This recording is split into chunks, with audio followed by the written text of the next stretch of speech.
Bonjour les taureaux, bienvenue dans votre tirage de janvier. On va aller voir ensemble les messages pour commencer votre année. Vous pouvez aller voir votre tirage de l'année d'ailleurs. Ça vous permet d'avoir une vue d'ensemble. Alors, Mont Blanc prévoit de te dépasser. Donc là, ça va être un mois quand même assez challengeant. Donc je pense qu'il y a pas mal de projets, de situations sur le feu que vous êtes en train de faire mijoter, de faire grandir, il y a de l'action, il y a de l'action, du défi, peut-être quelque chose de nouveau que vous entamez, de nouvelles responsabilités financières, professionnelles, personnelles. Il y a un challenge, perso ici, en tout cas quelque chose qui vous demande de l'investissement, du temps, des efforts, mais aussi de l'énergie et puis d'y croire, d'être optimiste par rapport à ce que vous êtes en train de projeter là sur l'année. Ça vous dit aussi qu'il y aura certainement des petits, comment dire, j'allais dire les petits défis, ouais, les petits aléas de la vie, il faudra s'adapter. Tout n'ira pas toujours comme sur les roulettes, parce qu'avec cette notion de Mont Blanc, ça laisse supposer que parfois, il y aura des événements qui viendront un peu contrecarrer vos attentes et vos projets à la dernière minute et qu'il faudra s'adapter. Changer de stratégie, faire autrement, etc. Ensuite, vous avez... Ouvrez la marche. Soyez un leader. Montrez aux autres comment faire. Vous pouvez aider les autres. Peut-être que vous avez un rôle de leader, de vous montrer la voie, vous donner les idées, vous organisez les choses.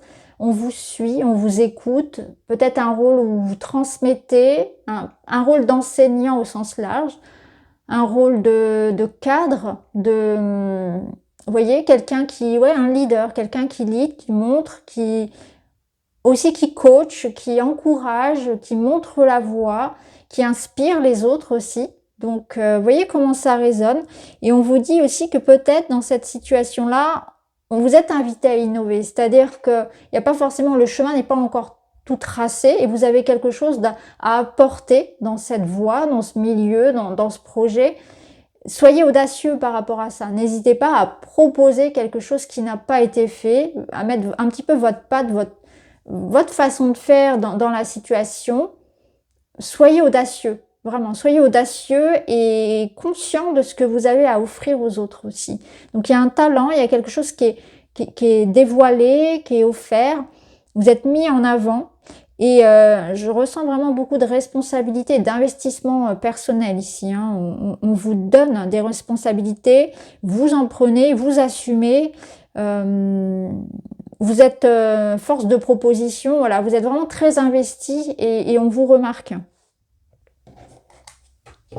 Il y a un rôle aussi d'aidant, donc on voit que vous accompagnez aussi les autres.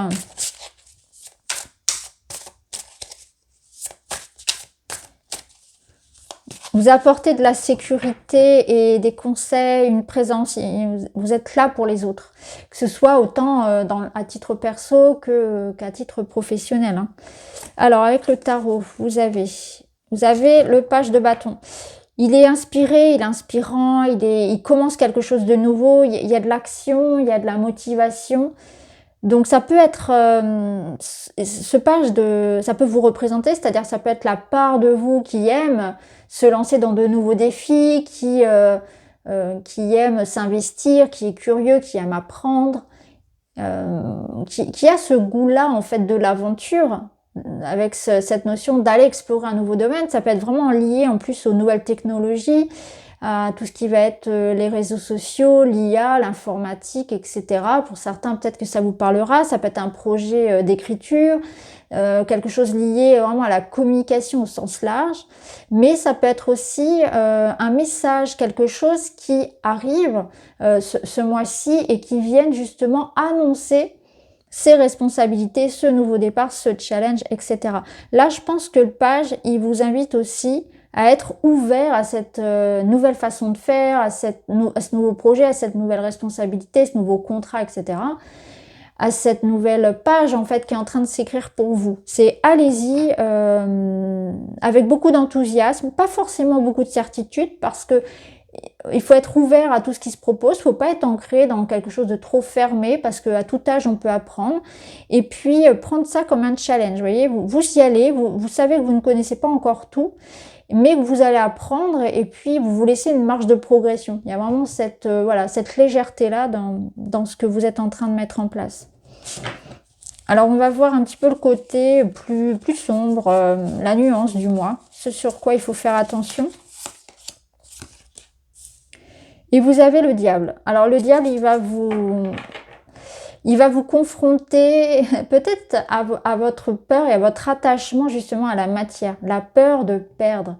La peur de perdre ce que vous avez déjà construit. Donc, peut-être qu'il y aura une certaine forme de résistance, peut-être pas chez tout le monde et peut-être avec un certain degré, avec une certaine nuance, mais on peut ressentir quand même un attachement à ouais, ok, mais moi j'étais bien là dans ce que je faisais, là j'étais dans ma routine, j'étais dans mes habitudes, j'avais une certaine forme de sécurité, j'avais des économies.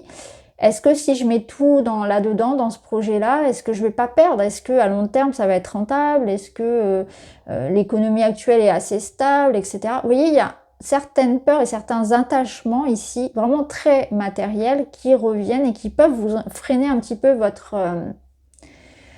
évolution. Mais je pense pas que ce soit un réel obstacle, je pense que c'est juste un petit peu un combat intérieur, c'est pas quelque chose à l'extérieur. Ça peut l'être, si c'est à l'extérieur, mais je le ressens pas vraiment comme ça, je vous donne l'info, mais elle n'est pas forcément adaptée à chaque situation. Ça peut être une certaine forme de concurrence, de jalousie à l'extérieur vis-à-vis de vos projets. Voilà, ça dépend de ce que c'est, évidemment. Donc le diable, il va venir vous dire ici, il faut que tu te libères, il faut que tu avances, il faut que tu y ailles, il faut que tu ailles chercher ce que tu veux. Il vient renforcer quelque part votre motivation, au contraire. Mais en même temps, il te dit, ne sois pas dans l'idée d'avoir une soif d'argent, une soif de pouvoir, fais les choses vraiment par amour, fais-les pour de bonnes raisons. Utilise ton pouvoir, tes connaissances aussi de la bonne manière, voilà. Ça peut être ça, parce que ça peut être aussi une envie de tout contrôler, une envie d'obtenir du pouvoir, mais juste pour l'ego, juste pour montrer aux autres, voyez. Donc c'est pas ça la réelle motivation qu'il faudra avoir aussi également là. Mais je pense qu'avant tout, il nous parle d'un attachement à la matière. Alors on va aller voir justement dans la matière ce qu'on a à vous dire. Vous avez une reine d'épée, donc c'est bien parce que la reine d'épée, elle va vous aider à vous exprimer, à parler, à communiquer de manière très claire, à ordonnancer les choses, à planifier. Elle va vous aider à prendre les bonnes décisions, à vous faire respecter, à faire valoir vos droits. Donc ça va être très utile ici en termes de finances, en termes de professionnels, surtout si vous avez des entretiens, des décisions ou des dossiers financiers à monter, des décisions financières à prendre. Ça va vous aider à clarifier vraiment la situation d'un point de vue matériel, à vous libérer aussi de certaines peurs justement qu'on avait vues là et qu'on retrouve ici. Vous voyez, des peurs, il y a des preuves. Donc il y aura une situation, comment dire, il y aura un challenge. Et je pense que là, il va falloir clarifier certaines choses dans votre tête pour être sûr de ce que vous voulez. Je pense qu'il va y avoir avant tout des peurs qui vont être très intrinsèques. On va voir, je vais prendre d'autres cartes. Je sors, bah voilà, incroyable, 4, je sors de mes peurs. Vous voyez, le 4, c'est vraiment cette notion-là un peu dans une énergie d'empereur, donc dans l'énergie de je ne veux pas perdre ce que j'ai déjà. C'est en me concentrant sur le présent que je m'éloigne de la peur et des projections négatives. Je liste des éléments actuels et factuels positifs et je travaille par étapes en étant dans l'instant présent. La reine d'épée, elle est comme ça, elle est très factuelle. Voilà, elle prend ses décisions par rapport aux faits. Elle s'invente pas quelque chose et elle n'est pas non plus dans le sensible, dans l'émotionnel. Elle est vraiment dans le factuel. Et ça va vous aider à clarifier les situations. Voilà, soyez très factuel, très pragmatique parce que je pense qu'il y a beaucoup de peurs et de situations que vous pouvez aussi imaginer. Et elle va vous aider aussi, je pense, à ne pas avoir peur de vous affirmer. Parce que dans ce diable-là, ça peut être aussi une notion d'être enfermé, de se sentir prisonnier de quelque chose dont on pense ne pas pouvoir se libérer. Donc si c'est le cas, ça peut être ne pas avoir peur de dire non à des responsabilités qui ne sont pas les vôtres. Ne pas avoir peur à recadrer peut-être un peu, si vous voulez, votre poste, dans le sens où, bah non, on vous donne des responsabilités qui ne sont pas les vôtres. Ça n'est pas pour moi, ça n'est pas de ma responsabilité. Ou bien, si je travaille plus, il faut que j'ai une augmentation. Vous voyez, elle vous aide un petit peu à recadrer les choses pour que ça aille dans votre sens. Donc voilà, en tout cas, elle vous aide aussi à clarifier les peurs. Est-ce que c'est factuel ou pas? Est-ce que ça a lieu d'être ou pas? C'est vraiment, c'est observer de près ces peurs et un petit peu avec la reine d'épée pour aller prendre une par une et voir effectivement, est-ce que c'est une chimère, c'est vrai, c'est confirmé ou c'est juste quelque chose que je m'invente. Voilà. Alors on va mettre le normand. Il y a un engagement, il y a quelque chose qui se signe, qui s'ancre, qui se stabilise. Alors peut-être que ça vous fait peur, par exemple, de vous engager dans des responsabilités professionnelles. Ça vous paraît beaucoup, etc. Ça peut être ça. Ça peut être quelque chose qui se règle par rapport à voilà, un règlement de situation financière, matérielle. On règle une situation. On se défait, on peut se défaire aussi. Il peut y avoir le poids un peu des responsabilités quand même. Là, vous voyez, à pas trop vous en mettre sur le dos non plus ce mois-ci. Est-ce qu'on sent que c'est quand même très actif? Et ça peut être aussi quelque chose qui vous apporte une sécurité. Donc, des engagements, des responsabilités, c'est vraiment très présent là sur votre mois de janvier. Alors, on va aller voir dans le personnel.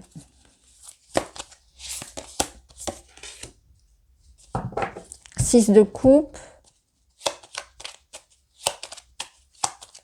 Il y a besoin de douceur, il y a besoin de tendresse.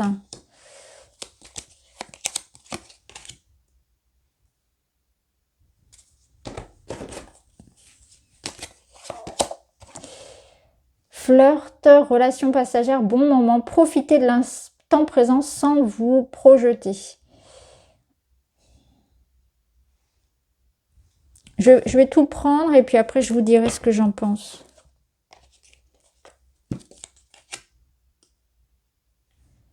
Je suis un être plein de ressources et de détermination. Il est temps de sortir de mon cocon, de me mettre en lumière. Cette personne extraordinaire que je suis, qui peut le faire sinon moi. La vie appartient à celui qui ose. Il faut pas hésiter ici à faire le premier pas, à tenter quelque chose. Alors d'un point de vue personnel, ici peut-être que vous avez envie de faire quelque chose et vous n'osez pas. Il faut sortir de sa routine, de ses habitudes. Et c'est reprendre aussi confiance en soi par rapport à son physique, par rapport à l'amour. Peut-être que pour certains, on a cette sensation que l'amour, c'est pas pour nous. Physiquement aussi, on peut se sentir vraiment très dévalorisé. On peut se dévaloriser. On peut vraiment manquer de confiance en soi et avoir un rapport à son corps, rapport à l'âge, à la séduction compliqué. Donc, il peut y avoir une notion d'avoir du mal face au miroir. Ça peut être vraiment aussi que vous êtes beaucoup pris, beaucoup préoccupé par la matière et vous avez besoin aussi de vous accorder du temps et du plaisir d'un point de vue personnel. Il y a peut-être des situations, et notamment ça touche ici à l'enfant intérieur, à l'enfance, qui ont fait que vous avez grandi en n'étant pas forcément dans un amour de soi, en ne pas savoir aussi prendre soin de soi, être à l'écoute de ses besoins, parce que vous avez toujours été tourné vers le travail ou vers les autres. Et finalement, là, on vous dit qu'il est peut-être temps de repenser à vous. Qu'est-ce que vous voulez? Qu'est-ce que vous aimez? Qui êtes-vous quelque part? Et c'est vraiment une question que vous pouvez vous poser. Qui suis-je? Qu'est-ce que j'aime? Qu'est-ce qui me fait du bien? Mais aussi la manière dont je prends soin de moi. Et comment je peux être un peu plus en paix. Pas forcément m'aimer à 100%, mais en tout cas être un petit peu plus en paix avec mon corps, avec mon reflet dans la glace, avec mon parcours aussi. Si c'est face à quelqu'un, ici c'est une invitation vraiment à accepter le présent, à accepter ce qui se propose, à enterrer la hache de guerre, à être vraiment dans le moment présent et à profiter un maximum. Il peut y avoir vraiment ici une énergie aussi où il faut reconquérir l'amour, apporter de la séduction, apporter du piment. Si vous êtes célibataire, c'est pareil, il y a une notion de reconquérir un peu cette étape-là, de reprendre goût et reprendre plaisir à séduire, à faire peut-être durer un petit peu ce moment-là aussi, de l'apprécier parce qu'on sent qu'il y a quand même une proposition autour de vous. Donc ça, vous voyez, ici on nous parle de flirt, le renard c'est un peu cette énergie-là aussi. Donc ça peut être ça, il y a peut-être cette notion de... soit c'est la personne face à vous qui est un peu dure à conquérir, qui est un peu dure à séduire, à dérider, ou bien c'est vous et on vous invite à un peu plus, vous voyez, à être un peu plus léger, quoi, un peu comme le page de bâton, un peu plus curieux, un peu plus voilà, connecté à une énergie d'enfant. Le 6 de coupe, il peut parler aussi parfois d'une certaine forme de naïveté qu'on peut avoir dans les relations où on a une vision idéalisée en fait de l'amour, du couple et en fait il y a un gap, il y a une différence avec la réalité. Donc peut-être que parfois vous pouvez avoir une vision de l'amour qui n'est pas adaptée à votre couple, qui n'est pas adaptée à une certaine forme de réalité.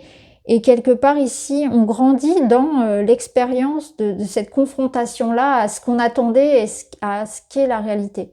Donc il y a un abandon peut-être du prince ou de la princesse charmante, vous voyez, il y a cette notion-là d'idéalisation qu'on pouvait avoir. Et c'est pas pour autant que l'amour c'est nul, que l'amour ça vaut rien, mais juste revoir un petit peu sa vision de ce qu'est le couple et de ce qu'est l'amour et de ce que ça n'est pas. Peut-être que pour certains, oui, on est amoureux de l'amour, on a une vision un peu oui, idéale. Ça peut être aussi par rapport à ce qu'on attend de l'autre. Des attentes un peu irréalistes. Pour d'autres, je ressens que c'est retomber amoureux. Il y a parmi vous des taureaux qui retomberont amoureux, qui auront vraiment ce sentiment de justement de retrouver ce page de bâton qui est une énergie, on va dire, d'adolescent. Vous voyez, l'adolescent qui tombe amoureux, qui s'enflamme. Il y a un petit peu ce côté-là. Et vraiment, je le ressens. Alors, je vous ressens ici dans l'ours et je ressens la personne face à vous flamboyant. C'est quelqu'un qui rayonne, quelqu'un de flamboyant, quelqu'un d'original, quelqu'un qui peut avoir d'ailleurs des caractéristiques physiques très particulières et quelqu'un qui quelque part vous envoûte un peu, mais dans le bon sens du terme, hein, quelqu'un qui vous fascine, voilà. Donc, il peut y avoir vraiment quelqu'un de très fascinant, mais quelqu'un pas forcément facile à aborder ou facile à... comment dire, facile à comprendre, à apprivoiser, voilà, quelqu'un de pas facile à apprivoiser, mais il peut y avoir vraiment une belle rencontre hein, avec quelqu'un de très différent de vous, voilà. Ici, les ressources, ça vous parle aussi de plaisir, ça vous parle de profiter de votre temps, profiter en faisant un petit peu plaisir avec votre argent, profiter, voyez, des bonnes choses, la bonne nourriture, des sorties, des petits cocktails. Il y a vraiment cette notion-là de sortie, de plaisir à deux ou seul, ça dépend de votre situation, mais de profiter de la vie, de pas passer à côté de la vie. Il y a quelque part ici l'idée de se chouchouter d'une manière ou d'une autre. Hein. Alors, on va voir comment se termine le mois pour vous. Dernier conseil pour le mois. Et vous avez le roi d'épée. Alors, le roi d'épée, lui, il est dans quelque chose de très intellectualisé, très mental, très froid. Donc pour moi, lui, il vient quand effectivement il y a quelque chose qui se règle, quand il y a des responsabilités et des décisions à prendre. Donc lui, ça va être l'énergie de la clarification, de l'engagement, des signatures, des contrats, de la justice, de l'administratif, mais aussi cette idée de je sais ce que je veux, je l'exprime. Donc, vous allez être, vous, dans cette idée-là, je sais ce que je veux, je vais le chercher, j'y ai droit, je le demande, et je suis même pas sûre qu'on le demande, d'ailleurs, avec un roi d'épée, c'est j'exige ça. Donc, on s'affirme et on est aux commandes de sa vie. C'est une énergie très, très forte, hein, très intense, ce roi d'épée. Alors, on termine avec un dernier message, et vous avez un grand oui. Rêve, espère et ose. Lui, il a pas froid. Comme je disais, il demande même pas. Hein, il a pas froid aux yeux. Rêve, espère et ose. L'univers t'offre une merveilleuse opportunité. N'hésite pas à suivre tes élans car tu es soutenu et guidé. Après, il peut représenter une personne autour de vous. Alors, notamment tout ce qui va être chef hiérarchique, si ça vous parle dans le travail, mais ça peut être aussi quelqu'un de droit, quelqu'un de sincère, de fiable, de stable, hein, donc ça peut être en amour. Il y a l'idée ici vraiment de quelqu'un aussi qui est présent, qui est là, qui sait ce qu'il veut. Donc quelqu'un qui n'a pas froid aux yeux, vraiment. Donc ça peut être aussi en amour. Hein. En tout cas, c'est avant tout un grand oui sur votre rêve et on vous dit d'oser. Voilà pour vous les taureaux, j'espère que ça vous parle. Je vous embrasse, à très vite.